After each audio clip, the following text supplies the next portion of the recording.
За би танаас дараа нь дахиад нэг асуулт асууя гэж бодлоо. За их олон шашин байна дэлхий дээр. Лал, Будда, Христ гэх одоо бүр бидний мэдэхгүй ч зөндөө олон шашин байдаг юм тий. Яг хаа төлөөлөл нь бол 3 шашин л байгаа. 3 том шашин л байна л да. За тэгээд энэ шашны урсгалууд одоо ер нь томоохон энэ шашинд энэ гэгэрлийн асуудлыг одоо юу гэж авч үздэг. Ер нь энэ шашин гэгэрүүлж чаддаг юм уу? Ер нь хүн шашин бурхан шүтснээр тийм ээ гэгэрч чадах уу гэдэг ийм асуулт байна л да. Одоо хүмүүс чинь бол ингээл үүссэн цагаас л далд ертөнцийн тухай судлаад газар тариалангийн бурхан гэж гаргаж яриад тийм ээ. За тэгээд өөрийнхөө хийж чадахгүй байгаа зүйлийг далд ертөнцтэй холбоол ингээл шашин үүссэн гэж би ойлгодог шүү дээ. Тэгээд ер нь энэ шашин гэгэрүүлж чадах уу гэдэг л асуулт баггүй. Шашин шүтснээр. Их гоё асуулт тий. За энэ шашин шүтснээр одоо гэгэрнэ гэдэг л асуудал бол одоо том асуудал юм л да. За яг хаа ерөнхийдөө шашны номлолууд бол энэ биеийг одоо сайхан байлгах. Энэ биеинд шүү дээ ганц. Энэ биеинд нэг арих ууж болохгүй, тамиг татаж болохгүй тийм ээ. Муу зүйл хийж болохгүй тийм ээ. Энэ биеинд одоо энэ хүн биеийн махан биеийн зориулагдсан номлолууд их сайн гэдэг. Ер нь бол яг энэ бие махан биеинд номлол нь бол одоо номлолууд байдаг. Ягаад гэвэл яг зөв энэ дээр бол одоо яг зөв гэж хэлнэ. Ягаад гэвэл за өнөөдрийн одоо муу үйлүүдийг хийж болохгүй. Тийм ээ одоо жишээ нь хүнийг доромжилж болохгүй тийм ээ. Одоо харих тамхи муу зуршлыг хийж болохгүй тийм ээ. Муу үйл хийж болохгүй одоо чиний эхнэрээ хуурж болохгүй гэл тийм ээ. Яг л энэ биеийн зориулагдсан дэр муу үйлүүдийг бол үнэхээр сайн номлож хийдэг. Тэгээд алдаатай тал нь энэ биеийг номлосон бол алдаатай тал нь болохоор за нэг бодит юм юу үсгчээд тэрийг шүтэж болно. Одоо бодит тийм ээ. Тотем ч юм одоо тийм зүйлийг бий болгочоод одоо жишээ нэг бурхан бий болгочоод тэрийг шүтэж болно гэдэг. Тэгэхээр ч одоо тэн дээр одоо эргэлзээ асуудал үүсэж эхэлдэг. Тэгэхээр чин тэр хүн өөрөө одоо өөрийн гэсэн эзэн байх шүү дээ. Тийм ээ тэр хүний бүтээсэн хүн байх шүү дээ. Тийм шүү дээ. Тэгвэл чамайг бүтээсэн хүн байх шүү дээ. Чамайг хэн бүтээсэн? Ээж авч бүтээсэн. Тийм ээ. Тэгээд чиний дотор бол бас энэ үйл ажиллагаа явуулдаг нэг механизм баг шүү, тийм шүү. Тэр механизм ч өдөртдөг бас нэг хүм өдөртдөг нэг зүйл бий, тийм ээ. Энэ зүйл чинь тэгэхээр тэр шүтэх гээд байгаа зүйл чинь юм, тийм үү. Тэр чиний дотор байгаа юмыг тэр одоо Иесус Христ ч юм уу, чиний биегээр нь Иесус Христ бүтээсэн гэдэг асуудал яг, тийм үү. Тэгвэл чиний биеийг нь ажилдуулдаг, зүрхийг ажилдуулдаг зүйл чинь Иесус Христ гэдэг бас нэг юм асуудал байна. Тийм үү? Зүгээр яг бодит талаас нь ингээ ярил энэ биеинд бол тэр нөгөө биднээс нөгөө энэ биеэр үйлддэг гэж хэлсэн шүү дээ. Одоо энэ биеэр муу юм хийвэл тийм ээ. Одоо энэ биеэр муу юм хийвэл энэ бие бол муу үйл тарьдаг гэж хэлсэн шүү дээ. Тэгэхээр яг тэрнээс хамгаалсан тасваргаалууд болчих гэсэн. Цаашаага тийм ээ одоо бүтээгч тал руугаа яриад ирвэл одоо бороднаа гэж бодлоо. Чамайг л аваач бүтээсэн. Чамайг ажлуулдаг нэг механизм бий тийм ээ. Энэ зүйл рүү орвол бород. Яг тэгэж тэр Иесус Христ буюу Буддаа бол чамайг бүтээхгүй. Яг зүгээр үнэхээр тэр мэрийг ингээ сонирхчвал тэрнээс суралцж болно. Тийм шүү. Тэр Иесус Христ яагаад ийм сайхан тийм ээ ариун болсон тийм ээ. Яагаад ариун болсон? Энээс нь суралцж тэр ном зохиолоос уншиж тийм үү.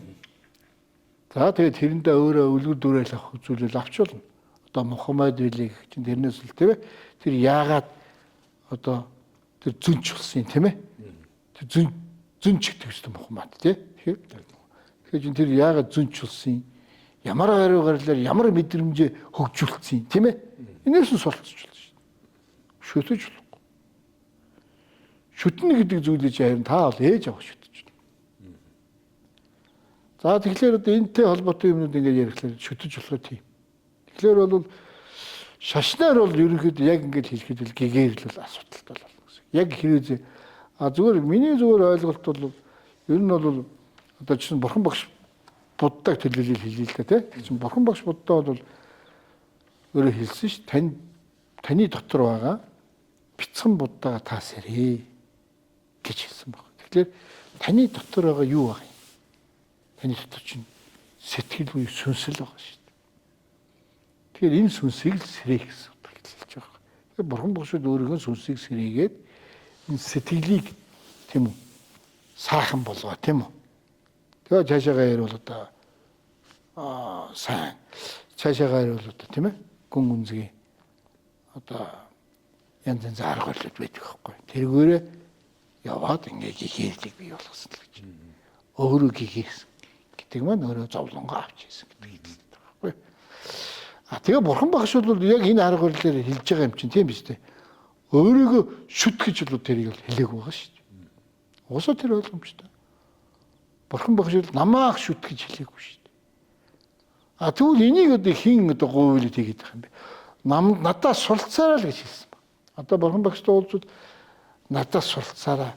Эн чи ийм шүү гэж л хэлж байгаа. Тэрнээс бурхан багшийг шүтээд бурхан багшийг шүтэж явна гэж байхгүй шүү. Тэгвэл шүтүүл өөрийгөө алдсан шүү. Шүтэн барилдгаа гэдэг чинь тийм ээ. Тэгвэл өөрийгөө алдсан шүү. Тэгэхээр одоо юу хэлээд юм тэгэхээр чи юу шүтэх ёстой юм гэдэг хэлнэ шүү. Тэгэхээр чи хамгийн түрүү бүтээгчл шүтэн шүү хамгийн түрүү. Ээж аваа. Тэ? Таны бүтээсэн үнийг та шүтэхгүй гэж. Хоёрт нь таныг энэ биеийг ажилуулад байгаа. Тийм ээ? Хамгийн сайн дотны анд буюу тийм ээ? Энэ биений эзнийг шүтэх. Сүнс гэсэн үг. Би сүнс шүү. Гуравт нь байгаль дэлхий энэ оршиж байгаа энэ байгаль дэлхийг хайрлан хамгаалж байна. Шүтэн барилга. Байгаль дэлхий гэхлээр таны энэ биетэй холбоотой болж байна. Ийм л зүйлэл багшин бол угаасаа ийм л зүйл хэрэгтэй бас. Чамд байгаль дэлхий хамгийн түрүүнд ойлгох. Хоёр чиний энэ дотор байгаа зүйлийг ярьж өг. Гуравт чамаа хэн бүтээсний зүйлийг чинь хэлж өг. Дөрөвт нь юу? Намайг шүтэж болохгүй. Гэт ийм зүйлийг хэлсэн хүн бол багш. Өөрийгөө шүтүүлж болохгүй гэдэг зүйлийг ярьдаг. Тэгэхээр одоо энэ нөгөө шашин маань бас л тэг авч явж байгаа хүмүүстэй талбартай байх л та тийм ээ. Тэгэхээр энэ ч л асуудал үүсэж эхэлж байна гэсэн. Тэгэхээр ер нь бол та тэгж хэллээ шүү дээ. Одоо би бол тэгж асуусан те танаас шашин шүтснээр гээгэр чадах уу гэдэг л асуултыг танаас асуусан шүү дээ тийм. Үнэхээр ер нь тэгж итгэсээр ирсэн. Тий. Тэгэхээр одоо тэр олон зуун жилээс эхлээд ингээ явж байгаа тийм үү. Тэгэхээр шашин шүтээд гих хэрэггүй. Яагаад тэгэхээр гэгэхгүй. Яагаад тэгэхээр тэднээс арга барил нь буруу байна гэдэг. Гэтэ шашныг бол та үүсэхгүй юм тийм ээ. Шашин бол яг энэ хүн буюу махан биеийн доторх зүйл дээр зөв юм ийг тэрэн дээр л зөв юм билж. Бус дээр нь бол байхгүй. Хүн биеийн дээр. Хүний бие хуваагддаг юм шүү дээ. Тэгэхээр таны энэ ээж авийн бүтээсэн биед чинь зөв юм хэлж байна. Зөв юм хэлж байна. Зөв сургаал хэлж байна. Таны бүтээсэн зүйл чи ээж авч ш. Таны энэ биеийг бүтээсэн зүйл. Тэгэхээр энэ биеийг бүтээсэн энэ бие чинь л зөв юм хэлж байна. Яагаад гэвэл энэ чинь одоо дандаа цагаан талаасаа цагаан сэтгэлийг өөрсгөх талаасаа хэлж гэсэн үг юм байна. Яагаад гэвэл зөв хоол, зөв сэтгэл, зөв үйлдэлийг сургаж ийн гэсэн үг. Энэ зөв. Тэгэхээр яг шашин болон яг л энэ талаас л хэлж байгаа. Тэгэхээр яг нөгөө заачир буддизм хэлэхэд яг сэтгэлийн зөв хэлж байна. Тийм үү? Буруу үйл биеэр буруу үйл хийж болохгүй гэж бас зөв юм хэлж байна. Тийм үү? За хөг аваагаар муу юм ярьж болохгүй зөв юм хэлж байна. Тий. Тэгэхээр буддизм болохоор бие, хэл, сэтгэл гэж хэлдэг. Тэгээ энэ бол маш зөв. Энэ таны энэ биед чинь хэлээд чинь махан биед энэ гурав явуулчих. Энэ гурваар үйл хөдлөл, хэл аваад, хөг аваа тийм ээ? Одоо хий сэтгэлээрээ дандаа муу юм гэдэг. Хий биеийн дээр өчсөн шүү дээ энэ сэтгэл гэдэг чинь. Тэгэхээр чи биднээс дахиад нэг юм гараад ирж байгаа. Сэтгэл гэхлээр чинь биднээс нүдэнд харагдахгүй. Гарт барихдаггүй. Тэгсэн мөтө боддоор орчдөг зүйл юм. Сэтгэлийг хэлнэ. Биднээс агаарыг хэлнэ. Тэгээ яагаад энийг хий биеэр орчиж байна? Хий бие. Тэгсэн мөтө биднээс биеэр илэрчдэг. Энэ биеэр илэрчдэг зүйлийг хэлээд байгаа. Тэгэхээр шашин бол энэ биеинд хэлж байна. Нөгөө талд нь бол буруу. Хий хоосон дээр бол буруу гэсэн. Яагаад гэж борхтуудыг тавьчаа тийм үү? Тэрийг шүтүүлэх арга хэмжээ явагдаад шүү дээ. Энэ маань буруутнаа гэсэн. Тэднээсээс суралцж болно гэсэн. Тэрийг шүтэж болохгүй. Өөрийгөө даатгах болохгүй. Тэр бурхан одоо чинь тэр бурхан багш би одоо өөрийнхөө миний хийсэн зүйл байгаа шүү дээ тийм үү? Одоо би юу тарина? Одоо би өнөөдөр юу хий? Үйлдэлээр тийм ээ? Энэ миний л үйлдэл шүү дээ. Тэгвэл тэр бурхан багш миний хийсэн үйлдэлийг жишээ нь би муу үйлдэл хийлээ. Тэгэхээр тэр бурхан багш миний энэ үйлдэлийг тэр бурхан багш айлгахгүй шүү дээ. Айлгах чадахгүй. Би хийсэн юм би өөрөө л айлгах шүү дээ. Тэрнээс тэр бурхан багш ирээд миний энэ муу хийсэн үйлийг устгахгүй шүү. Чадахгүй шүү. Та хийсэн юм бол та өөрийнхөө юмыг л өөрөө л устгах. Тэгэхээр чинь нөгөө онол маань одоо буруулаад явчихна гэсэн үг. Та өөрөө хийсэн бол тэр муу үйлийг өөрөө л устгах. Энийг л хэлээд байна. Хин нэг нь талд өгч юм биш. Тий, таал үлдчих. Таал өөрийнхөө хувь зээг таал бүтээж байгаа шүү дээ. Тэгэхээр хэн өөрийнхөө хувь зээг бүтээдیں та өөрөө бүтээдэг хэвгүй. Хаанаас яаж бүтээ? Яг л нөгөө нэг гидсэнд бол цагаас эхлээд 13 хүртэл 13-ны жил, тэрнээс цаашаа 25-ны жил, 25-ны жилээс 37-ны жил, 37-ны жилээс яг 49-ны жил, 49-ны жил, 61-ны жил. Ингээд 5 махбод уу нэг л 60 хүн амьдардаг. Энд л хийх ёстой үйлээ хийгээ явчихдаг. Тэгэхээр яг та хийгээл явдаг энэ өөрийнхөө бүтээж байгаа хувь тавилангаа та өөрөө л бүтээж юмдаг. Бүтээдэг. Таны бүтээсэн зүйлийг яг хинч устгахгүй хинч бүтээхгүй.